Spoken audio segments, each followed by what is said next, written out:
Oh, dear friends, after the last lesson 9, we are meeting again for another lesson. ගත වෙච්ච පළවෙනි 9 වෙනි පාඩමෙන් පස්සේ අපි අද හම්බ වෙනවා ඊළඟ පාඩම සඳහා. මොකද මේ වාක්‍ය රටා නැත්තම් මේ ටෙන්සස් කියන જાතිය 4ක් 5ක්වත් පෝෂණය වෙලා ඉන්න ඕනේ අපි භාෂාව කියන මේ ගඟුලි පීනන්න. අපිට එතකොට තියෙනවා අල්ලගෙන යන්න උදව්කාරෝ. මම ගියා, මම හිටියා, මම එන්නම්, මම යට යන්න ඕනේ මොනවද ඒකට. මේ කලවම් කරන්න පුළුවන් වාක්‍ය රටා ටික ප්‍රධාන ටික වාක්‍ය ප්‍රභේද පහක් තියෙනවා. අති අනාගත කාලයෙන්, එකයි අතීත කාලයෙන්, දෙකයි වර්තමාන කාලයෙන් දෙක. මේක actually it is enough for you to talk in English very well in Sri Lanka like country. ඇත්තට මේ වාක්‍ය රටා පහෙන් මේ රටේ හොඳට කතා කරන්න පුළුවන් ඉංග්‍රීසි.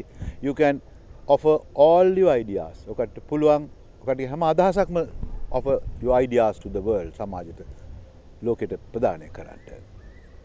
ඒ වාක්‍ය රටාවෙන් අපි ඉගෙනගෙන තියෙනවා දැනට වාක්‍ය රටා 3ක්. අංකුව මූලික වශයෙන් තියෙනවා කියලා වාක්‍ය රටා ගණනාවක් මම පසු විස්තර කරනවා කියලා. මේ වාක්‍ය රටා 3ට මම 4 වෙන්නක් එකතු කරන්න මේ ඉන්නේ. මම අතීත වාක්‍ය නිකන් මතක් කරලා ඉන්නම්. You write notes. You are writing notes. You were writing notes. ඔබ සටහන් ලියනවා. ඔබ සටහන් ලියමින් ඉන්නවා. ඔබ සටහන් ලියමින් හිටියා. She makes tea twice a day.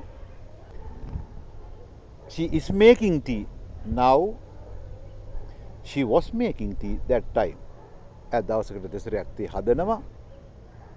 ඇදෙන් තේ හදමින් ඉන්නවා. ඇති හදමින් හිටියා. දැන් මදා දෙක තුනන කළා, හැදුවා, ගියා, ලීවා, කතා කරා. ඒක වචන බවුන්ද මේ දැන් මේ කාලේදී නෑ. මම ගියා Colombo. I went to Colombo.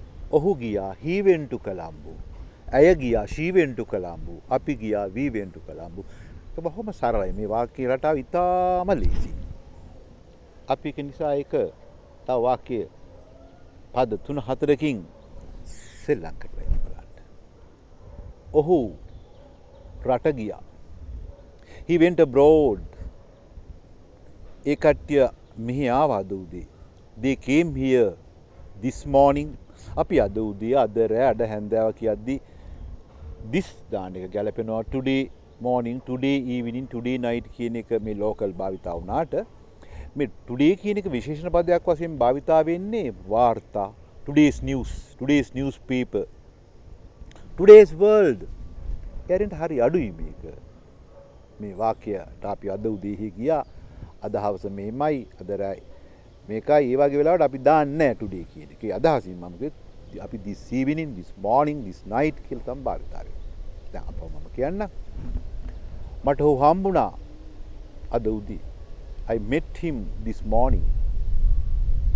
අපි දිනුවා මැච් එක. We won the match.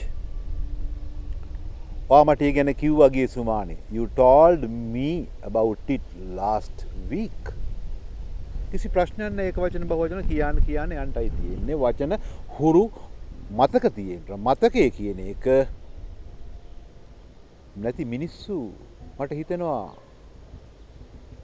ඒක මානසික බොහොම වේදනාවක් කියලා. අමතක වීම. මතකයේ කියන එක නැති කෙනෙක් නැහැ. අපි මතක ගබඩා කරනවා තමාද නූතන තාක්ෂණයට පින් සිද්ධ වෙන්න මේත් ගබඩා කිරීමක් නේ කරන්නේ. නමුත් අපට යම්කිසි ප්‍රමාණයක මතකයක් තියෙන්න ඕනේ. ඒ මතකය අපිට හිතට වැදුනොත් ඉබේමත් හිටිනවා. මං නිකන් කියන්නම් මෙහෙම කතාවක්. දැන් ඔය අද උපාධිධාරී කෙනෙක්ගෙන් හරි අධ්‍යාපනයේ පොත්පත් වල ඉඳපු කෙනෙක්ගෙන් අද අවුරුදු 35 40 පැනපු කෙනෙක් ඇහුවොත් මොනවද ඒ කාලේ කළේ ඉස්කෝලේ ගිහිල්ලා ඉගෙන ගත්තේ කියලා බොහෝ විට ඒව දැන් මතක නැහැ. පකරා නේද? දේශපාලන විද්‍ය. ඔව්. අර නෝට්ස් ටික බලන්න කියලා පෙන්වන්න පුළුවන්.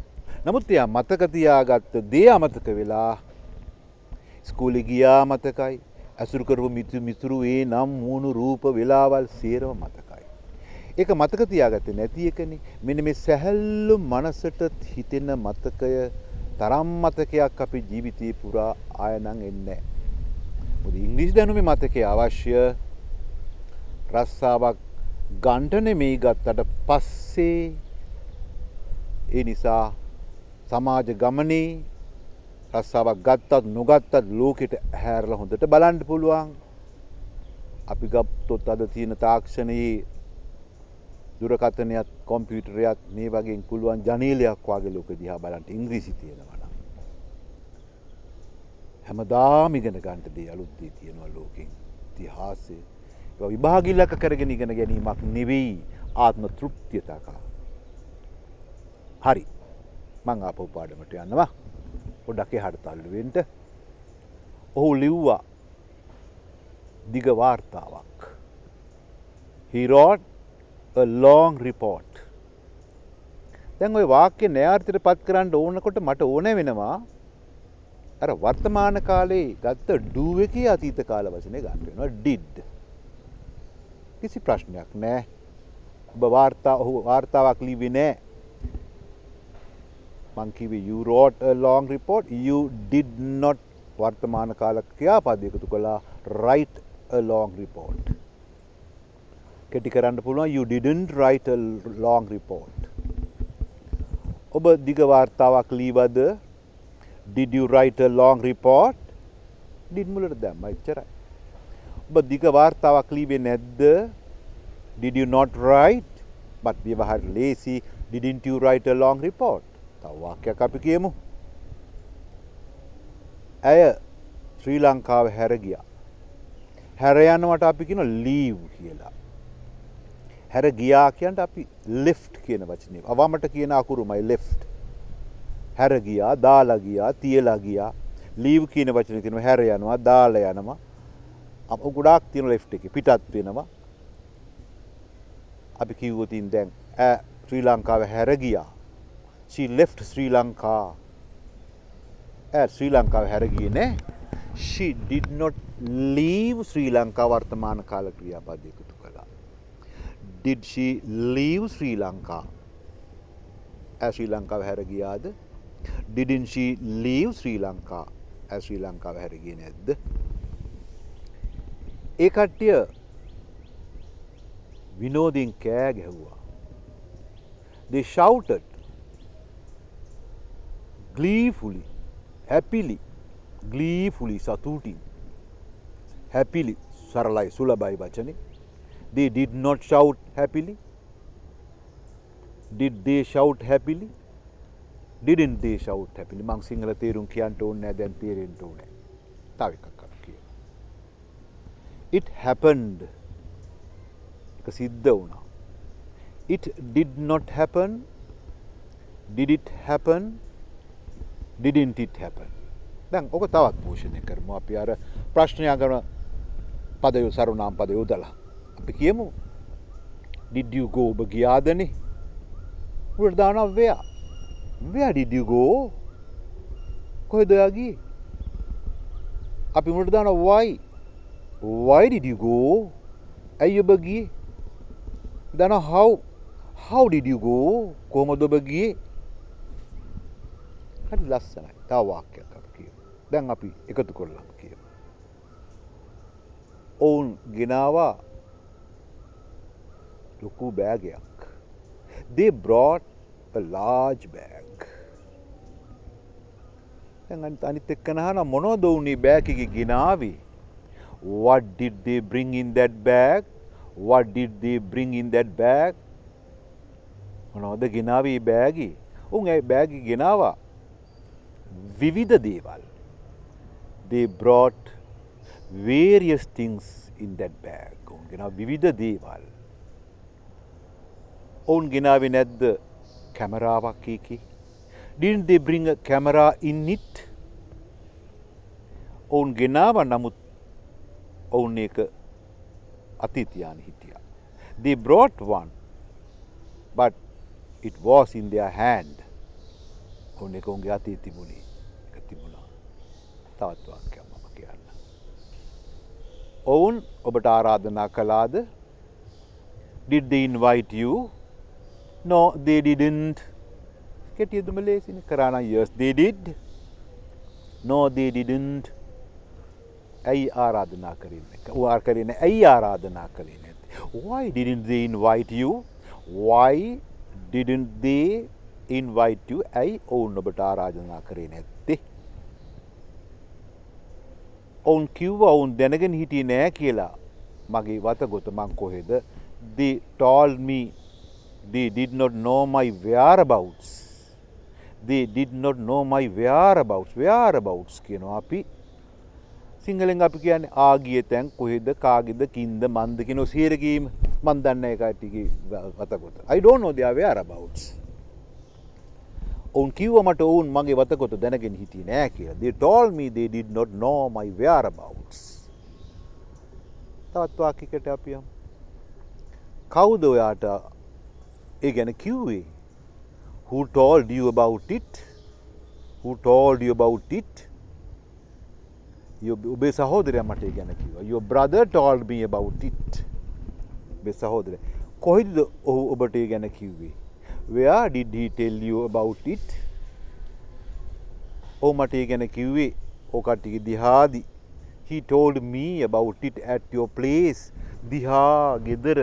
At my place, at your place, at his place, at their place. මේ වචනේ යොදන්න පුළුවන්. තවත් අපිට මේක පෝෂණය කරන්න පුළුවන්. තවත් විදිහවල් වලට. අපි මෙහෙම පෝෂණය කරමු.